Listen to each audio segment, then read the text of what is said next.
Shabbat Shalom Mevorach, mes très chers amis, Medaber Israël Chavim Beranana, on est en 5784, Parashat Ki Tavo. Dans le texte qui suit la mitzvah de Bikurim, dans cette paracha, depuis le début de la paracha, on nous demande, quand on arrive en Israël, que les premiers fruits, on les réserve, on les donne à Akadosh Baruch Hu, on les donne au Kohen. On les donne à Akadosh Baruch Hu, on fait les amène chez le Kohen. Ce sont des offrandes que l'on fait dans le Beit Hamikdash. Et on lit, ceci est accompagné d'un texte. Dans ce texte, il est marqué, qui semble sans rapport avec la mitzvah de Bikurim elle-même, c'est marqué Arami Oved Avi Vayered Mitzrayma. Arami, plusieurs pshatim. Le sens de Rashi, c'est Arami. Yaakov est venu à Padam Aram et là-bas il a rencontré Lavan, l'araméen, le malin, oui. Arami Oved Avi. Il n'avait qu'un seul but, c'est de détruire mon père. C'est écrit au présent, il l'a perdu. Vayered Mitzrayma a telle enseigne que mon père est obligé de descendre en Égypte et ne pas faire la galoute qui avait été décrétée à Avraham Avinu, ne pas la faire chez son beau-père Lavan. Yaakov descendra en Égypte. Le Ohr HaChaim HaKadosh dit autre chose. Il dit en vérité, Arami, c'est un lachon de mirma, malice, et ça fait allusion au serpent des origines. Oved Abi, lui, il a perdu mon père c'est Adam Arishon, qui est descendu dans les limites, il a amené la mort dans le monde, il est sorti du monde infini, qu'il fréquentait dans le Gan Eden avec Akadosh Baruch Hu, pour entrer dans un monde fini, Mitzrayma. Et dans nos âmes, il a implanté une fraction du mal que nous devons réparer. Ces deux sens seraient un point commun. Mais reprenons celui de Rashi, qui disait Arami Oved Avi. Rashi dit, il ne l'a pas perdu, mon père, puisque Yaakov est sorti intact des mains, intact spirituellement et physiquement, des mains de Lavan, son beau-père, mais ça veut dire qu'il voulait lui faire perdre sa dimension personnelle. Mais il ne l'a pas fait. Il est resté tam, intègre. Alors, pour quelle raison c'est marqué Oved Avi, il a perdu mon père? Rashi nous dit parce qu'il est compté pour les peuples que toute pensée équivaut à un acte. Il suffit de mal penser pour que ce soit établi à ton passif, ou de bien penser, ce sera établi à ton actif. En ce qui concerne les Bnei Israël, ce n'est pas ainsi. Ils ne sont punissables que quand ils ont agi mal, quand ils ne se sont pas conformés aux mitzvot. De les faire ce qu'ils devaient faire, ou de faire ce qu'ils ne devaient pas faire. Quelle est la différence entre un goy et un juif? Et pour quelle raison les goyim seraient-ils, dès la pensée, condamnés, ce qui n'est pas le cas des juifs? On peut comprendre de la manière suivante. Le monde entier a répondu à la volonté d'Hachem. C'est-à-dire, il a voulu créer un monde, il a créé le monde selon ce qu'il voulait.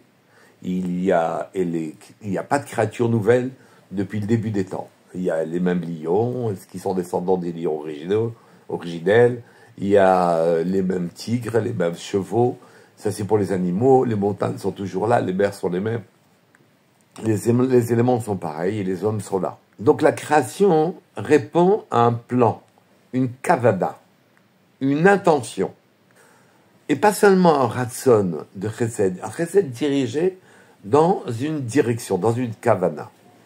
Il a contracté en quelque sorte son ratson de sa lumière, il l'a contracté, il l'a mis dans des mots, et les mots étaient créateurs. Ils ont créé le monde. Il a dit, et le monde fut. Donc le monde répond à une kavana, à une intention. Et les créatures de ce monde-ci ont le choix. Elles ont un libre arbitre. Soit elles se conforment à l'intention du monde, elles vont dans le chemin que leur guide l'intention, que leur dicte, l'intention, soit elles choisissent de faire seulement ce qu'elles souhaitent, sans rapport avec une intention divine concernant la direction du monde. Si je m'inscris dans l'intention divine, je recherche un passouk, je finis par le trouver. Si je m'inscris dans l'intention divine et que je vais dans le sens dans lequel Akadosh Baruch Hu guide son monde, j'ai besoin de trouver une personne, elle m'appelle.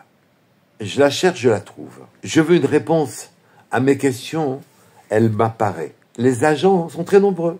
Une conversation anodine me fait comprendre la chose. Une conversation entendue de 2 autres personnes qui parlent entre elles dans la rue me fait entendre et comprendre ce qui me manquait.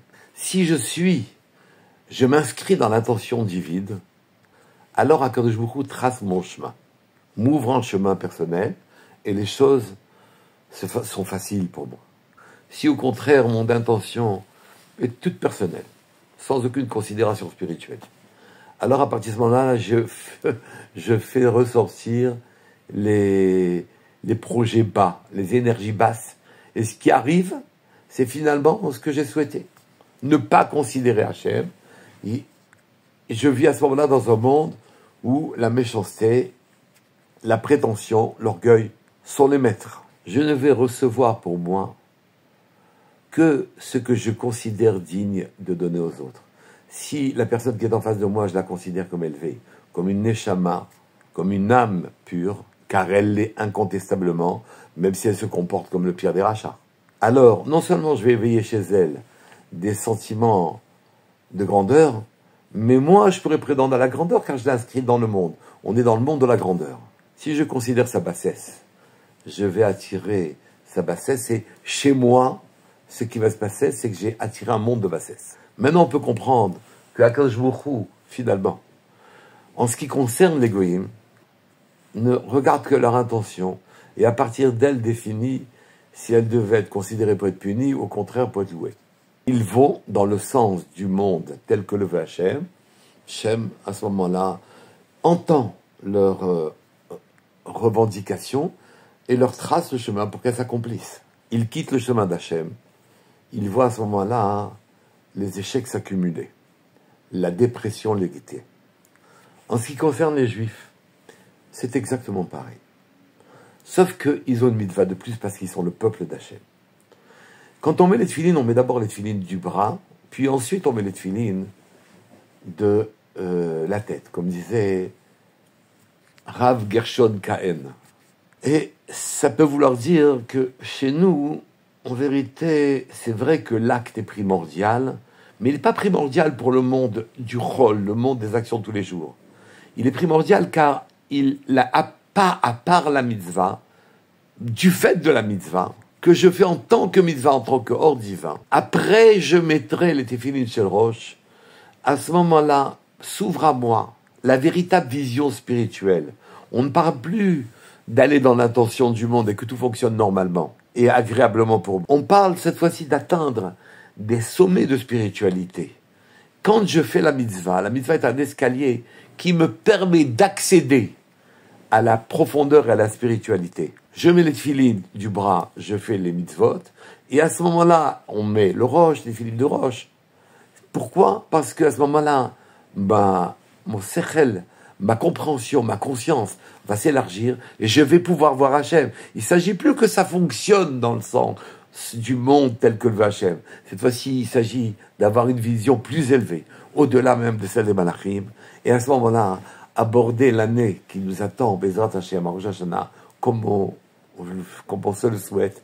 Shana Tova, Shabbat Shalom Mevorach, Kol Tov.